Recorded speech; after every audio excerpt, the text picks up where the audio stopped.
With last week's release of Sonic X Shadow Generations Dark Beginnings, Episode 1, Shadow and Maria, we got to explore some of Shadow's past, but not actually in the past. No, it's more like how fans interpret and spice up how Sonic Forces cutscenes could have looked like, such as when Shadow was being screwed with by Infinite.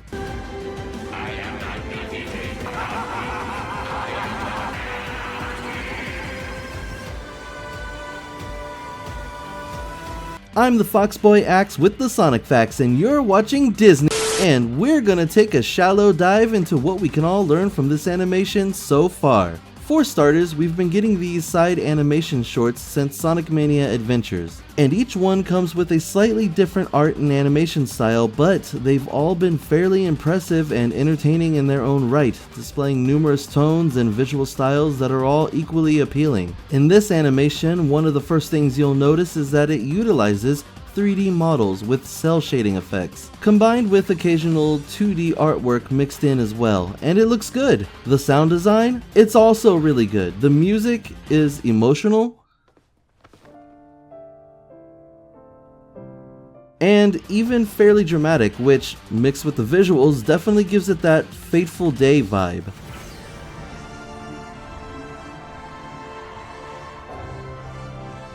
They start the animation with a moment that feels familiar, except instead of leading to tragedy in the moment, they reveal Maria's face to be happy, mirroring a shot from the recently released Shadow manga in the Japanese CoroCoro magazine, where Maria is bringing Shadow to see the light shimmering over the earth. Similarly here, she's bringing Shadow to see the Aurora Borealis. And the voice acting is a big plus as well. I knew Stephanie Sheh was perfect for Maria the moment they confirmed her, and hearing it felt so natural that it was like I had already heard it.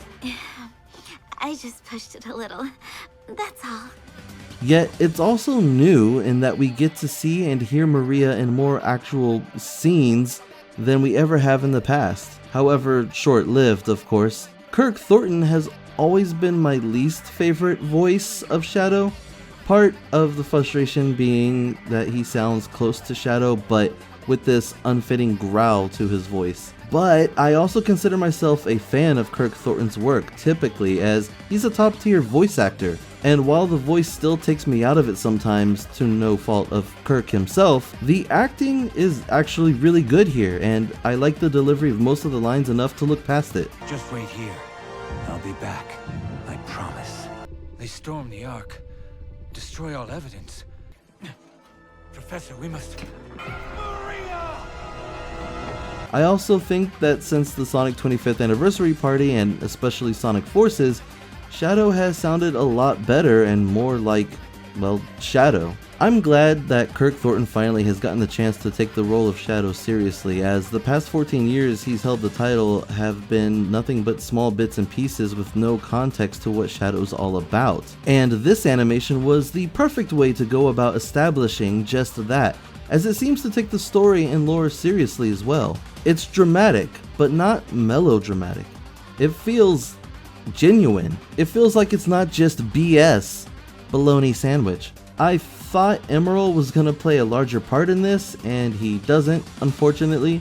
But the fact that they show him at all is still amazing, because it got people talking about the character again and reinforces these small details of lore that a lot of people still aren't aware of, like Maria's condition being softened by the Ark's lower gravity, hence why she couldn't go to Earth. And for those who remember the story of Sonic Battle and read Gerald's journal entries, this rampage from Emerald, or in this case Gizoid, is completely in line with what was said. Also, one very cool note is how Emerald is able to observe skills and copy them. And in this animation, the moment Shadow does a spin attack, Emerald does one back at him, but not before, meaning that was likely his first time seeing the move, and the way it's portrayed here, he copies the skill immediately.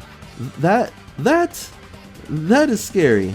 And very in line with how the reaction time with some AI technology actually is these days. The length of the animation is fairly short, but nothing I wasn't expecting given the length of the past animated shorts we've gotten so far. I'm still very impressed with the animation, as I don't think I've seen action in Sonic expressed so passionately intense. It could give Sonic Prime a run for its money. And the funny thing is that most of it is just hand-to-hand combat, a bit exaggerated due to the character designs allowing for more extreme movements. During the teaser clip we got earlier this summer, we see a flicker of gun soldiers when Maria grabs Shadow's hand, which led me to believe something was going on rather than just being a story of the past. Well, Shadow punches the Gazoid's face only to shatter the illusion of reality and reveal that, yeah, Shadow isn't actually there. He's reliving the past and, apparently, he's aware of it, recalling what's supposed to happen and when. It definitely starts to address whether or not he actually remembers anything, as many believe he just let it all go and lived on with amnesia at the end of Shadow 5. But I always saw it as him having gotten a good part of his memory back and just choosing to let go of his feelings about the bad things that happened in his past so that it doesn't torment him anymore. He is clearly still motivated by Maria by the end of the game, and I think everyone agrees that 06 gave us such a well-rounded and confident Shadow that we deserve to see going forward. Oh. So, we get a glimpse of the gun fleet approaching the Ark, also in the Shadow manga. We get Gerald in what looks like his execution chair, and by the way, we never got a direct confirmation he's being executed here, but the visual implication is strong. At most, we just hear the guard say, "Ready!" But it's becoming common knowledge that the Japanese script says, "Aim," which, you know, it makes it clear that he's executed by firing squad. And while not literally shown precisely here either, you do get a glimpse of said firing squad here as well in an even creepier portrayal. In this League of Legends / Arcane styled visual, funny I say that since the imagery earlier also made me think of the Joker, but also Jinx from League and Arcane. We see flashes of soldiers shooting automatic rounds and Maria getting taken down. I actually didn't know what she said at first until I read the subtitles while watching the Japanese version of the animation. She's telling Shadow to remember.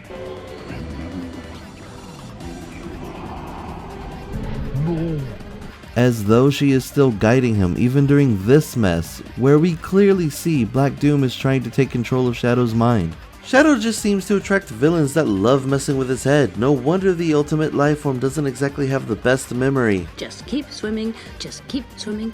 Shadow uses the same emerald he has in Sonic Generations, which by the way happens to be that damn 4th Chaos Emerald, to Chaos Spear a tree?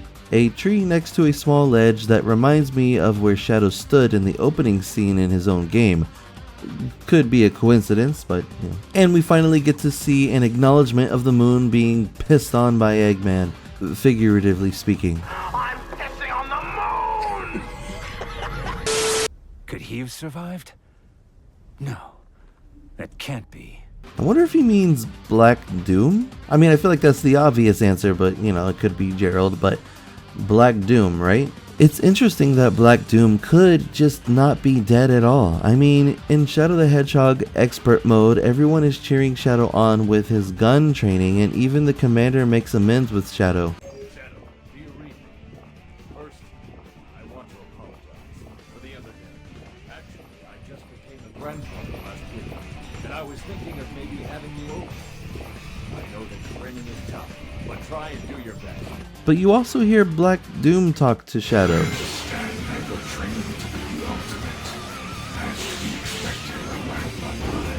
Then again, you also hear Gerald and Maria as well, so They finish the scene with a little visual nod to the movies with the electrical aura, and that's it for episode 1. At the time of posting this, you can check out my initial reaction to both episodes 1 and 2 on the Hedgehog Zone, links in the description. And if you're watching this in the future after all 3 episodes are out, a video will have already been made of the other 2 episodes, both with links to the reactions in the description.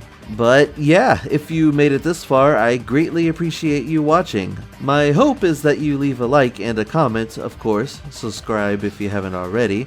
However, more importantly, catch you in the next video. Look forward to it. Until then, I'm out of here.